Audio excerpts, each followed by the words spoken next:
sense told me to not ever admit to anyone that I was being gang stalked. Regardless of what happened, don't accuse anyone, especially when the anxiety and the stress is evident on my face. And that's what I did for the first 6 years. I never admitted to anyone what was happening to me. And I feel that my silence was the reason that gang stalkers began to put a lot of weird comments on my social media platforms.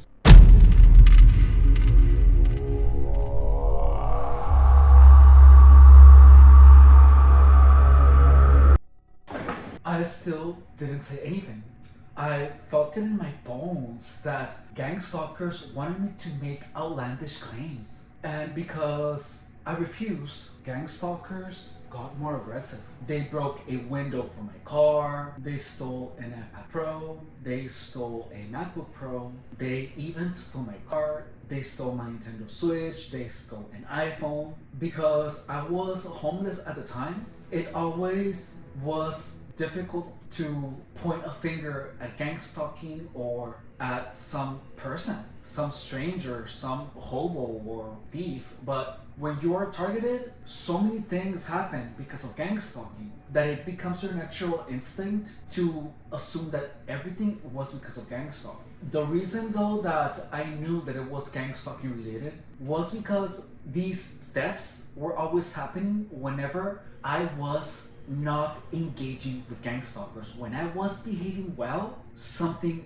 would happen. And look, gang stalkers slowly stole everything I treasured. They even stole some of the marketing materials for my personal training business. Let me show you. Look, so these, I haven't opened these ever.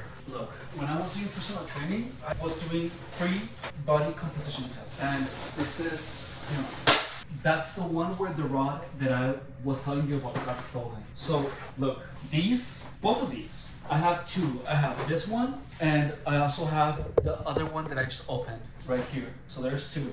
I have two.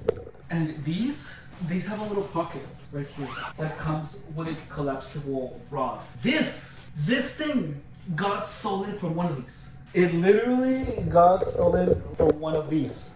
Look, I'm gonna show you how it's put together. So this right here, I insert it and then I lift it, like so. And this, I have two of these, and it actually goes taller. Hang on. Look at how gorgeous it is. Look at how beautiful it is. It's tall too. So, gang stalkers literally stole one of these because they could. And that's the thing. Who else would steal marketing materials for my personal training business? The only person or the only people that would steal such a thing is a gang stalker. That rod is useless to anyone unless they have a business with those same type of stands. I look tired, awful, distraught, defeated.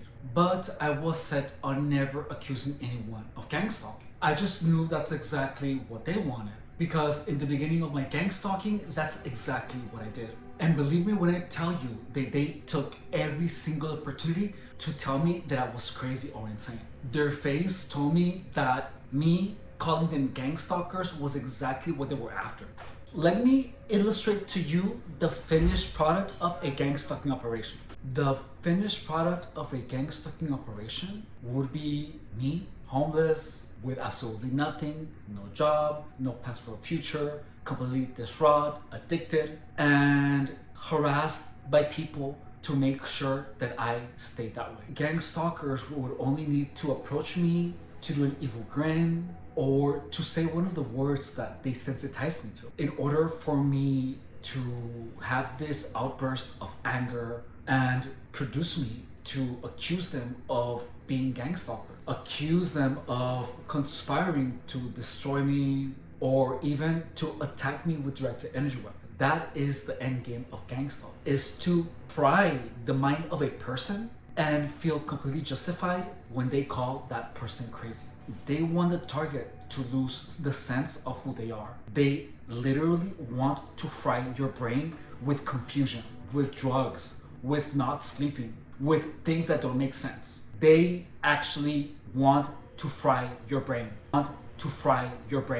They worked on my gang stalking operation without actually making me say to the four winds, oh, I'm getting harassed by a group of people, to the point where they began to crave a dopamine hit. They began to show off their gang stalking tactics to me. They began to tell me things to my face that would relate to my gang stalking operation. One of the things that they said was, gang stalking turns your mind against you.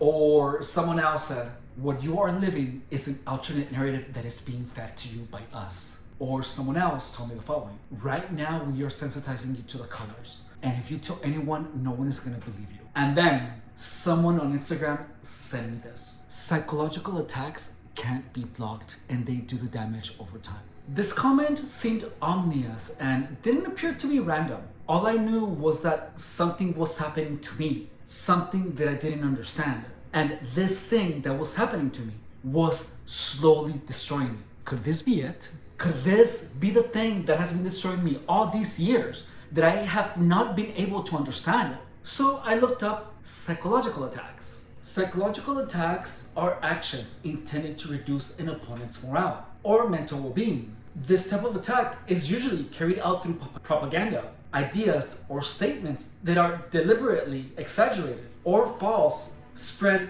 to influence. According to the definition, psychological attacks come in many forms: statements, ideas, or propaganda. And propaganda is basically anything that is intended to persuade or shape your attitudes and beliefs. This random guy on Instagram said that I cannot block the attacks, which means that it basically boils down to anything that people do, say, and show me can be considered an attack. An attack is something that is intended to destroy me. So I began to analyze the things that people have said to me, said around me, done to me, and done around me that have impacted me negatively in any way, including apps, messages, anything. This information changed the perception I had of a lot of experiences. Innocuous things people had said to me suddenly appeared like forms of aggression. The sudden generosity of people practically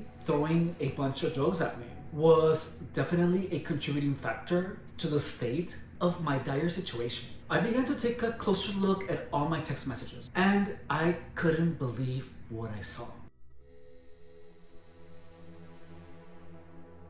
Could these be the psychological attacks? At the exact moment that I asked myself that question, I received a text message. A text message from an unknown number that had people I had never met before engaging in illicit substance use and spicy hot action. I kept scrolling through all my conversations and not one person said, "Hi, how are you?" None. I hadn't had a normal conversation in years and I didn't even freaking notice. Every single conversation, right off the bat, do you want to play? Do you smoke? Then I opened Grindr and it was the exact same thing. But believe it or not, a lot worse.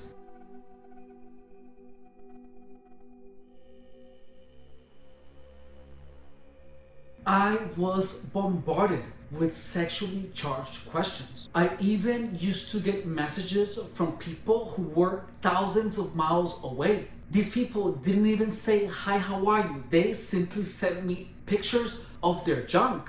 And a lot of them even pictures of themselves using illicit substances. Then I noticed my behavior, my thoughts, and the narrative that I was receiving from the apps and from the text messages were perfectly parallel. My life began to make sense, but I didn't believe it right away. I am skeptical with everything. I asked myself, how can I prove to myself that there are people actively poisoning my mind? So this is what I did. I opened a new Grindr account. No picture, nothing. Only on the headline it said absolutely no PMP. Nothing else. I chatted with a couple of people and the conversations were normal. I was enjoying having casual conversations for the first time in years. I spent a couple of hours, 4 hours. It was about 4 hours. And then I decided to start my testing. I sent the picture of my face to 5 people. That's all it took. Within the next 10 minutes, I began receiving an avalanche